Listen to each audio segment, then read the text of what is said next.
గల్లీ నుంచి ఢిల్లీ వరకు కేసీఆర్ ఉద్యమించారని మాజీ ఎమ్మెల్యే జీవన్ రెడ్డి తెలిపారు. సకల జనుల సమ్మె చేపట్టామడమే కాక 35 జాతీయ పార్టీలను ఒప్పించి తెలంగాణ రాష్ట్ర ఏర్పాటు కోసం కేసీఆర్ కృషి చేశారని వివరించారు. రేవంత్ పాలనలో రాష్ట్రం అభివృద్ధికి నోచుకోవటం లేదని మండిపడ్డారు. జై తెలంగాణ అనని వ్యక్తి సీఎం కావటం ప్రజల దౌర్భాగ్యమని గుర్తు చేశారు. ముఖ్యంగా రాష్ట్ర ప్రజలందరికీ కూడా ఆవిర్భావ దినోత్సవ తెలంగాణ ఆవిర్భావ దినోత్సవ శుభాకాంక్షలు తెలియజేస్తూ ఉన్నా.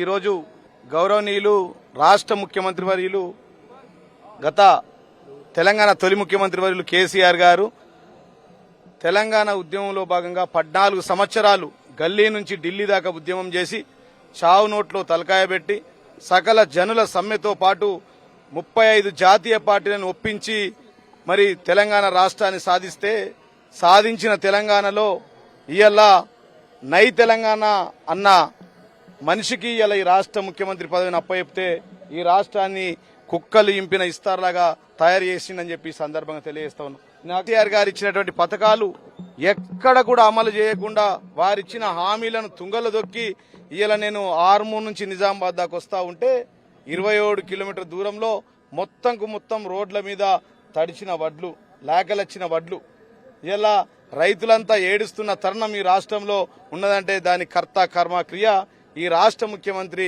రేవంత్ రెడ్డి గారని చెప్పి సందర్భంగా నేను తెలియజేస్తా ఉన్నా.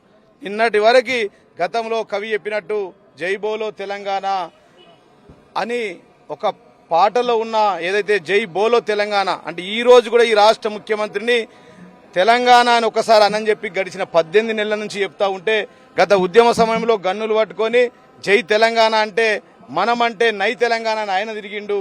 ఇవాళ జై తెలంగాణ అనుమానంటే కూడా 18 నెలల్లో ఒక్కసారి కూడా ఆ పేరును సంబోధించని వ్యక్తి రాష్ట్ర ముఖ్యమంత్రి ఉండడం ఈ ప్రజల యొక్క దురదృష్టం అని చెప్పి సందర్భంగా తెలియజేస్తా ఉన్నా. కాబట్టి మరి జై తెలంగాణ అనే పదం అననోడు తెలంగాణ ప్రజలకు ఏం చేస్తాడని చెప్పి సందర్భంగా నేను ఈ రాష్ట్ర ముఖ్యమంత్రిని అడుగుతా ఉన్నా.